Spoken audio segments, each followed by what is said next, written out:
You Welcome. know him for the multiple hits that he's dropped. He's a multi-platinum selling artist, singer, songwriter, all the way out in the UK. And just in time for summer, he's dropped another anthem. And I thought to myself, who better to chat to us as our summer is on its way? Calum Scott is officially in the building. My brother, how are you? I'm so good, man. I'm so good. How are you? Great, great, man. Listen, the weather's not playing its part this side here, but I'm pretty sure your music is just in time to warm us up. Yeah, man. Do you know what? I saw South Africa wasn't having the best weather, and I thought, do you know what? You need a summer banger to bring that sunshine. So that's what I've No, done. we do. Listen, let's talk about the production on it. You went all out from songwriters to the producers on it. I was reading the credits. Phenomenal team that you've worked with. The new song is obviously called Roots. Yeah.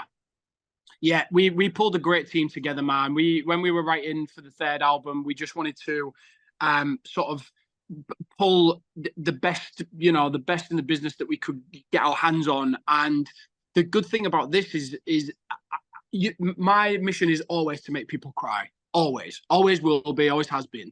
But for some reason, when I'm writing this new album, like it just the tempo started coming out, and the bop side of me started coming out. And I think it's probably because of the features I've done with Lost Frequencies and Jack Yeah. Jones and Kygo, has kind of like teased that out of me a little bit. And now not only can I make people cry, but dance as well, apparently. So when I've been writing this album, it just came so naturally for me to just explore some fresher sounds, that kind of like rock pop stuff from like Maroon 5 and One Republic and all of the bands that I loved growing up has kind of inspired that song. And it's just about getting back to your roots, man, whether that's a place or a person, or and my roots are my place and people, right? The places and people that raised me.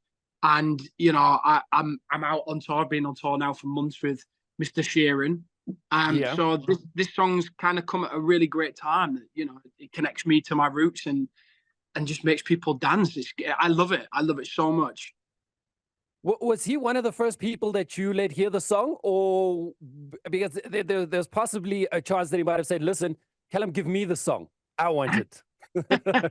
Well, listen, man. The first person that hears all of my demos is my mom. She is like my A&R person. She hears my music before the label hears it, and she's the person that gives me the thumbs up or the thumbs down. She gave me a big thumbs up on Roots. She absolutely loves it. In fact, the first time I played it, it's quite funny. The first time I played it, I sort of just had it on in the background, and she's like bopping away and she's loving it. And I was like, oh, this is cool. She enjoys it. At the end, she said, wow, that's amazing. Who's that? And I'm like, it's your son. So she just didn't expect me to have such a bop as well. So if I've made mama proud, then I've done that. I've done a good thing.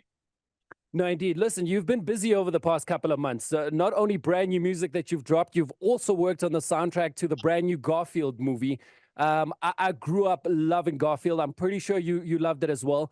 And listen to the song because I've already seen the movie, and it fits like a glove to the cinematic approach to the movie. It is wonderful. Thank you so much. You know what? It was such a pleasure and such an honor to be part of it. It was my first session I've ever written for a movie. We got approached by a friend of ours in the industry who was like Michael Hodges, who was like, "Listen, I want you to write a song for this film. It's called Garfield." I was like, "I'm familiar with Garfield," and he gave me this little scene where Garfield is a little kitten and he meets John, isn't it? Yes, it is, John. Yeah. He met John for the first time, and I just saw this scene in this like kind of sketch view, and I was like, right, yeah, because John's sort of a little bit lost, and he sees all these people, all these families together, and he just looks really sad, and then Garfield is there, and then it just informed the song. Then there was you, life wasn't great, and it sucked a little bit, and then there was you, and I just thought, what an amazing way to kind of sum it up. And it's just been so amazing just being part of that journey and part of that movie. And I got to go to Hollywood and be there for the premiere and meet Chris Pratt. And as a Guardians of the Galaxy fan, that was insane for me. So just being able to do all that and walk on the orange carpet and just be part of that whole thing, man, was just another pinch me moment. It's the same with the Ed Sheeran tour that I'm on, and you just sat there just going, I used to work in as the Walmart. Like, what is is going on with my life right now, you know? Crazy. Yeah, no, it's phenomenal to see that, and that you should express that as well, because you know, one minute you're working with Lost Frequencies, next you're writing a soundtrack to a smash hit movie, which is probably going to live on for many years on, and one day, you know, you're going to look back and be like, Dad wrote that. I'm the reason Yeah. why this sounds so good, and chances are someone might actually sample you in the near future and re-release it as something else. You know what, man? Literally the world is our oyster. I mean, where the way that music is being consumed and created and things is just so wildly different from it was when I first started releasing music, you know. And I think that's kind of what with Roots, this new song, we kind of lent into that. And you know, TikTok's obviously a massive part of the way that people consume music, so we were kind of hitting it hard with these performances and lip syncs, and I've also created a bit of choreo for it. I always said I'd never do a little TikTok dance, and I've made one. But I just think it's so exciting, and things, you know, I never dreamt that I would have a song in a Hollywood movie. Never dreamt that I would be able to perform with Ed Sheeran on stages and stadiums across the world. I never thought I would be able to have my music loved in places all over the world, especially there in South Africa. So for me, I count my blessings every day. I'm excited about what the future holds, and it's the possibilities are endless. And I'm just out here living my best life, enjoying every moment of it, and being super grateful. No, indeed. Speaking of tours, you've got the Songbook So Far tour, which is coming up as well. I have, yeah, yeah, That is you. yeah. I mean, busy with Ed Sheeran. Now it's like, guys, let Calum Scott take the main stage, and I'm keeping fingers crossed that Ed is like, let me open up for you. Listen, he's so sweet. We sat. He's been singing "You Are the Reason" with me. I've been coming out on his stage and singing "You Are the Reason" to his crowds, which has been phenomenal, and singing it with him.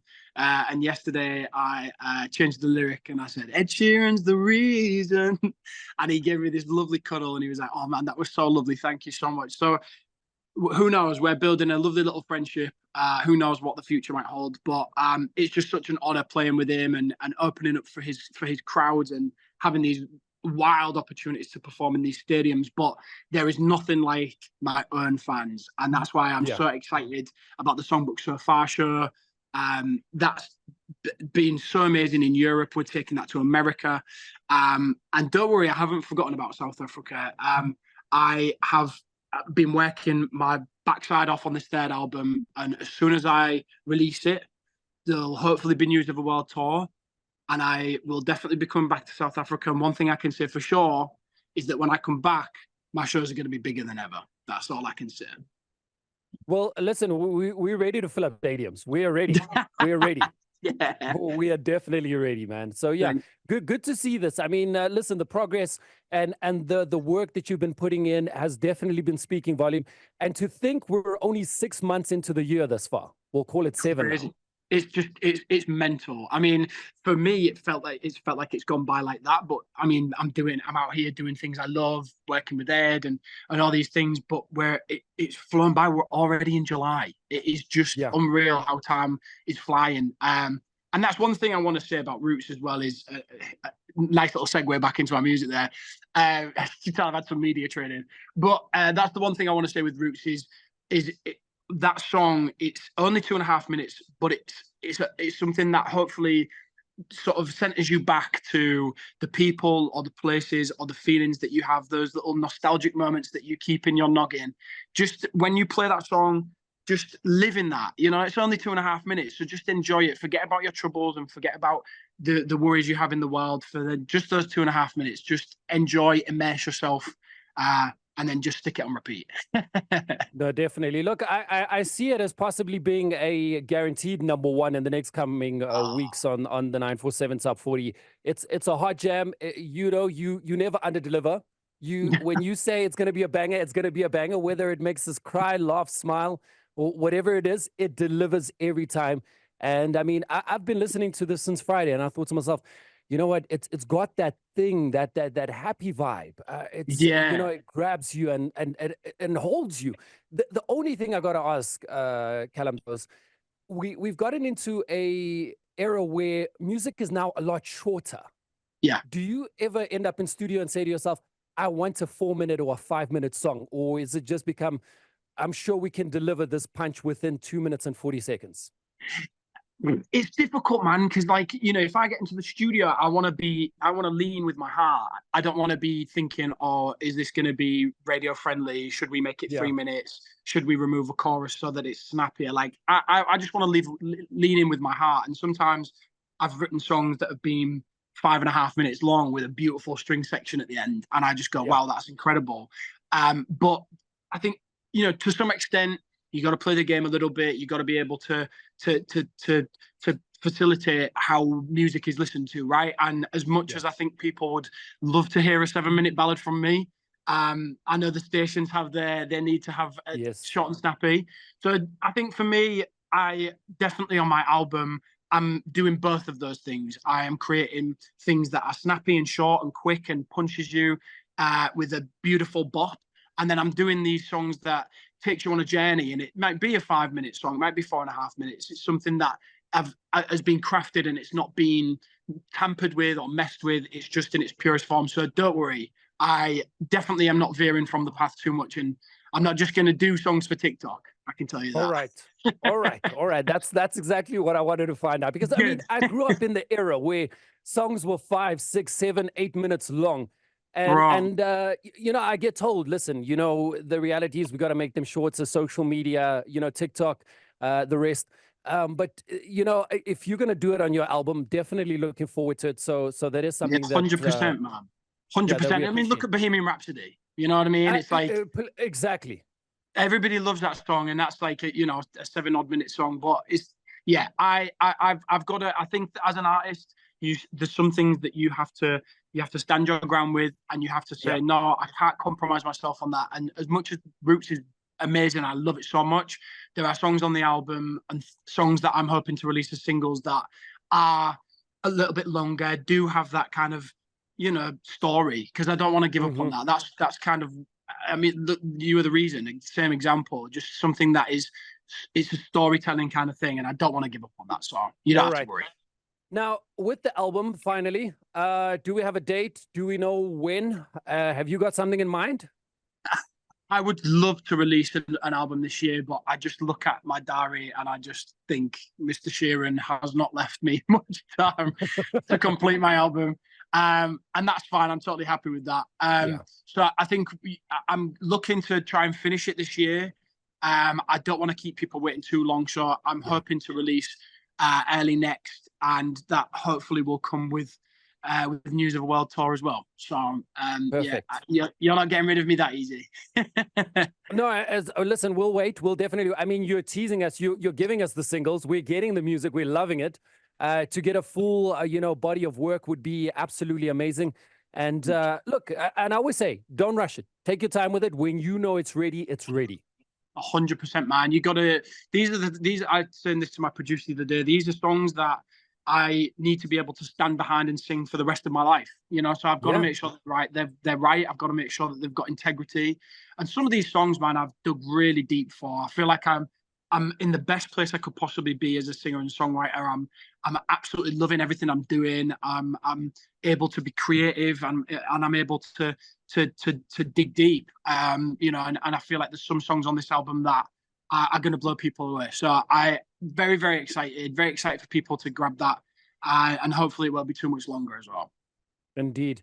Calum, thank you so much for taking the time to chat to us. We are definitely going to be bumping Roots. Enjoy the tour, enjoy your tour, and keep up the amazing work. The 947 Top 40 with Nick Explicit.